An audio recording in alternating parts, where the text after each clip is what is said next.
Bismillahirrahmanirrahim. Assalamualaikum warahmatullahi wabarakatuh. Alhamdulillah, nahmaduhu wa nasta'inuhu wa nastaghfiruh wa na'udzu billahi min syururi anfusina wa min sayyiati a'malina. May yahdihillahu fala mudilla lahu wa may yudlil fala hadiya lahu. Asyhadu an la ilaha illallah wahdahu la syarika lahu wa asyhadu anna Muhammadan 'abduhu wa rasuluh.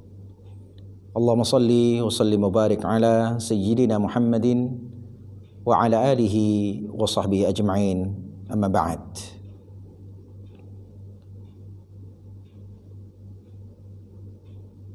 Sayati zamanun la yabqa al-islamu illa ismuhu wal qur'anu illa rasmuhu wal masajid amiratun khaliyatun 'anil hidayah.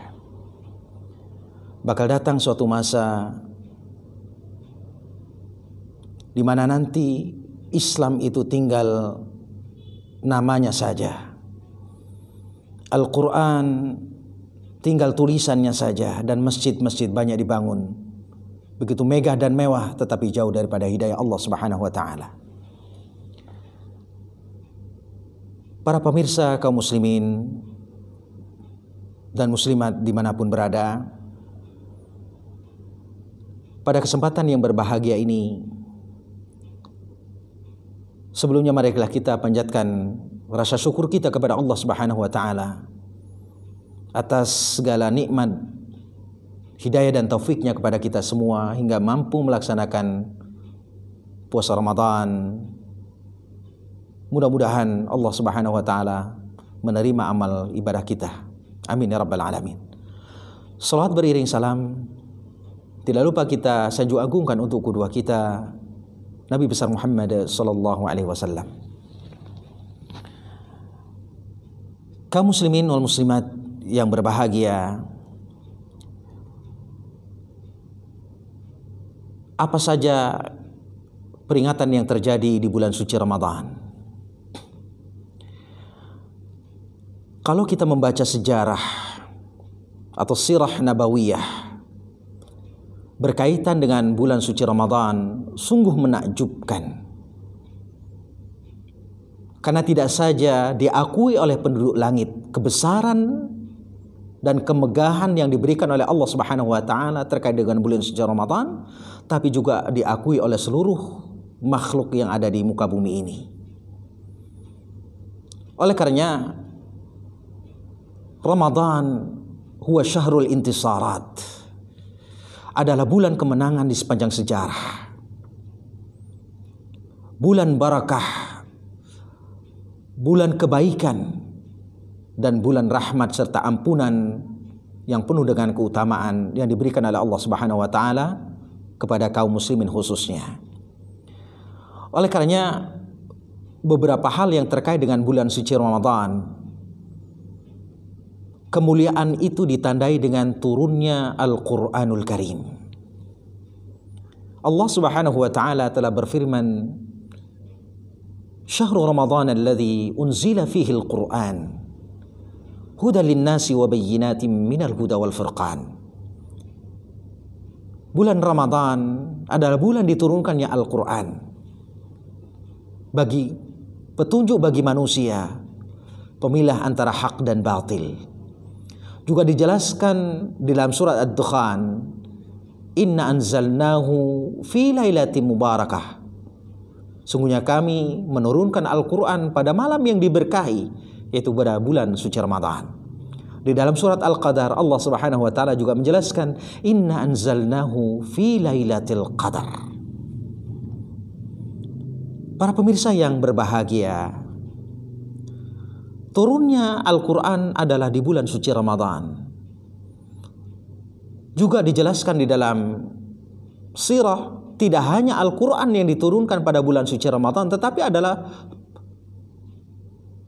seluruh suhuf, juga kitab-kitab samawi yang lain, Taurat, Injil, dan Zabur, suhuf Ibrahim dan Musa, semuanya juga diturunkan pada bulan suci Ramadan. Ini menandai bahwa kemuliaan Allah Subhanahu wa ta'ala diawali dengan Al-Quranul Karim. Maka Rasul sallallahu alaihi wasallam bersabda, "Innallah yarfa'u hadhil ummah aqwaman wa yada'u bihi akharin." Sungguhnya Allah Subhanahu wa taala akan mengangkat derajat suatu kaum dan juga akan menenggelamkan kaum yang lain selama dia jauh atau tidaknya dengan Al-Quranul Karim. Para pemirsa yang berbahagia, oleh karenanya di dalam Al-Quranul Karim, turunnya Al-Quran ini adalah melalui dua tahap. Tahap sekaligus dari lauh mahfuz ke sama'id dunia yang disebut dengan jumlatan wahidatan. Kemudian tahap yang kedua adalah munajjaman au mufarraqan, dari sama'id dunia kepada Nabi Muhammad SAW terhitung 23 tahun. 13 tahun di kota Mekah dan 10 tahun di Madinah. Maka terbagilah nanti ada ayat Makkiyah dan ada ayat Madaniyah. Ada surat Makkiyah, ada surat Madaniyah. Dari sama'id dunia kepada Rasul sallallahu alaihi wasallam dimulai ketika Nabi sallallahu alaihi wasallam berada di Gua Hira. Pertama kali adalah Iqra bismi rabbikal ladzi khalaq, khalaqal insana min 'alaq, Iqra wa rabbukal akram alladzi 'allama bil qalam, 'allamal insana ma lam ya'lam. Surat Al-Alaq. Pada usia 40 tahun Rasulullah sallallahu alaihi wasallam, sejak itulah Nabi dinobatkan menjadi seorang rasul, utusan Allah Subhanahu wa taala. Turunnya Al-Qur'an ada pada malam Lailatul Qadar jumlatan wahidatan, adalah memberikan arti bahwa 10 akhir Ramadan adalah malam yang sangat dirindukan oleh kaum muslimin, bahkan oleh para seluruh makhluk yang beribadah kepada Allah Subhanahu wa taala.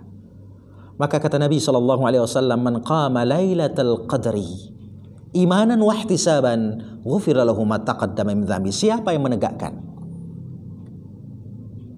malam Lailatul Qadar pada malam-malam ganjil, maka dengan penuh keimanan dan harapan kepada Allah, maka dia akan diampuni segala dosa dan khilafnya oleh Allah Subhanahu wa taala. Oleh karenanya ini menjadi momentum yang sangat besar dan sangat mulia yang diberikan Allah kepada orang-orang yang beriman, yang memiliki karakteristik nilai ketakwaan kepada Allah Subhanahu wa taala. Ini yang pertama. Yang kedua, kemuliaan bulan suci Ramadan adalah disebut dengan Syahrul Intisarat, bulan kemenangan bagi kaum muslimin. Kemenangan terbukti ketika perang Badar yang dilakukan melawan kafir Quraisy yang menentang Rasul sallallahu alaihi wasallam dalam dakwah yang hak, dengan penuh lapar dan dahaga karena nilai keimanan dan takwa menjadi nilai pokok dalam beribadah kepada Allah Subhanahu wa taala, sebagai asas dalam beribadah kepada Allah Subhanahu wa taala. Maka Allah memberikan kemenangan. Bayangkan 313 orang muslim bersama Rasul sallallahu alaihi wasallam menghadapi kaum kafir Quraisy yang berjumlah 950. Tentara kafir Quraisy mampu dikalahkan dengan jumlah yang sedikit itu. Kam min fi'atin qalilatin ghalabat fi'atan katsiratan biidznillah. Jumlah yang sedikit, minoritas itu adalah belum tentu menjadi sebuah nilai kekalahan, tapi justru banyak disebutkan oleh Allah jumlah yang minimalis, jumlah yang kecil itu mampu mengalahkan jumlah yang besar.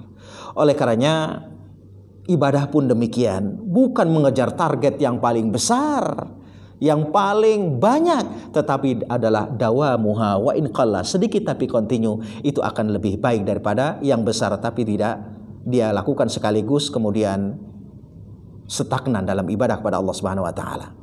Akhirnya apa? 14 orang yang syahid di medan perang Badar itu, sementara kaum kafir Quraisy terbunuh 70 orang, termasuk Abu Jahal yang menjadi penentang Rasul sallallahu alaihi wasallam, meninggal dunia pada waktu itu. Kemudian juga Futuh Mekah, pembebasan kota Mekah. disebabkan adanya sebuah perjanjian Baitul Aqabah Ula dan Bai'atul Tsaniyah. Perjanjian Aqabah 1 dan kedua yang secara hitungan para sahabat itu adalah menjadi kekalahan bagi mereka, tapi perhitungan Allah dan Rasulnya justru menjadi awal kemenangan bagi kaum muslimin. Kenapa demikian? Dengan dalam perjanjian itu setiap orang yang datang dari Madinah ke Mekah tidak boleh dikembalikan ke kota Madinah, sementara orang kafir Mekah yang datang ke Madinah itu boleh dikembalikan kembali ke kota Mekah. Jauh daripada siasat yang dipahami oleh para sahabat radhiyallahu anhum. Tetapi Rasulullah SAW itu menjadi satu ciri cikal bakal mendapatkan kemenangan dari Allah Subhanahu wa taala. Kenapa demikian? Rupanya ketika mereka datang ke kota Madinah, orang-orang kafir Quraisy ini, kemudian diajak berdakwah, masuklah Islam, kemudian setelah Islam kuat dalam dirinya, dikembalikan oleh Rasulullah SAW ke kota Mekah dan kemudian menyebarkan dakwahnya kembali. Sementara orang Madinah yang diutus oleh Allah Subhanahu wa taala, oleh Rasulullah SAW ke Mekah, tidak boleh dikembalikan, di sanalah melebarkan sayapnya untuk berdakwah kepada Allah Subhanahu wa taala. Para pemirsa yang dirahmati oleh Allah Subhanahu wa taala, oleh karenanya kapan terjadi? Pada 20 Ramadan. Maka kata Nabi, siapa yang masuk ke masjid-masjid Allah, dia akan aman. Siapa yang masuk ke rumah kaum muslim, dia akan aman. Dan siapa yang masuk ke rumahnya Abu Sufyan, dia pun akan aman. Padahal Abu Sufyan pada waktu itu adalah belum beriman kepada Allah dan Rasulullah SAW. Nah, inilah strategi, taktik dan politik Rasulullah SAW ketika Ramadan adalah menjadi bulan intisarat, kemenangan bagi kaum muslimin. Kemenangan yang lain adalah pembebasan Andalusia, kota Spanyol, oleh Tariq bin Ziyad, adalah juga dilakukan di bulan suci Ramadan. Kemudian adalah juga kemerdekaan Indonesia 17 Agustus 1945 juga Allah Subhanahu wa taala berikan kepada kaum muslimin atau rakyat Indonesia pada bulan suci Ramadan. Kenapa demikian? Man qama ramadhana imanan wa ihtisaban ghufira lahu ma taqaddama min dzambi. Dengan landasan iman dan harap kepada Allah ridhonya, maka semua dosanya akan dihapuskan oleh Allah Subhanahu wa taala. Karena dengan dihapuskan itu semua kucuran rahmat diberikan kepada orang-orang yang beribadah kepada Allah Subhanahu wa taala. Al jaza min jinsil amal. Inilah balasan Allah terhadap orang-orang yang melakukan kebaikan dalam rangka untuk mengharap ridha Allah Subhanahu wa taala. Para pemirsa, para shaimin was shaimat yang berbahagia, oleh karenanya innallah yarfa'u hadhil ummah bil Qur'an wa yadh'u bi akharin. Allah akan mengangkat derajat ini, umat ini adalah dengan Al-Quran. Dan Allah juga akan menenggelamkan, membinasakan mereka selama Al-Quran itu jauh daripada kehidupan dirinya di dunia menuju Allah Subhanahu wa taala. Yang tidak kalah penting di bulan suci Ramadan adalah turunnya Lailatul Qadar.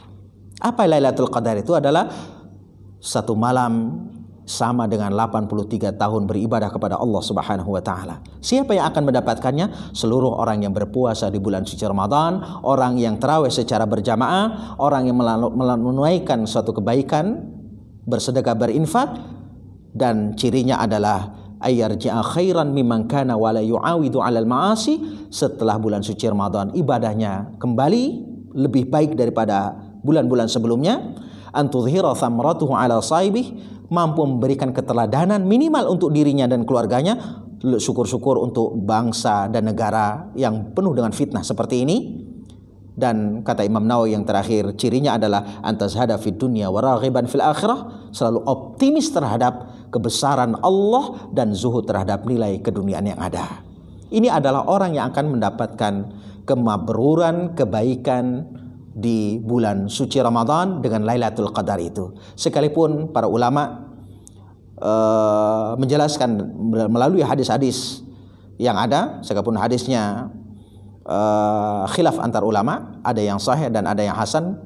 Dari riwayat Ibnu Abbas, cirinya adalah malamnya hening, kemudian lebih khusyuk beribadah kepada Allah Subhanahu wa taala, kemudian matahari terbit juga tidak panas, dan diawali dengan rintik-rintik hujan. Itulah malamnya Lailatul Qadar, malam-malam ganjil 21, 23, 25, 27 atau 29. Maka kata Nabi, taharrau Lailatul Qadri fil ashril awakhir.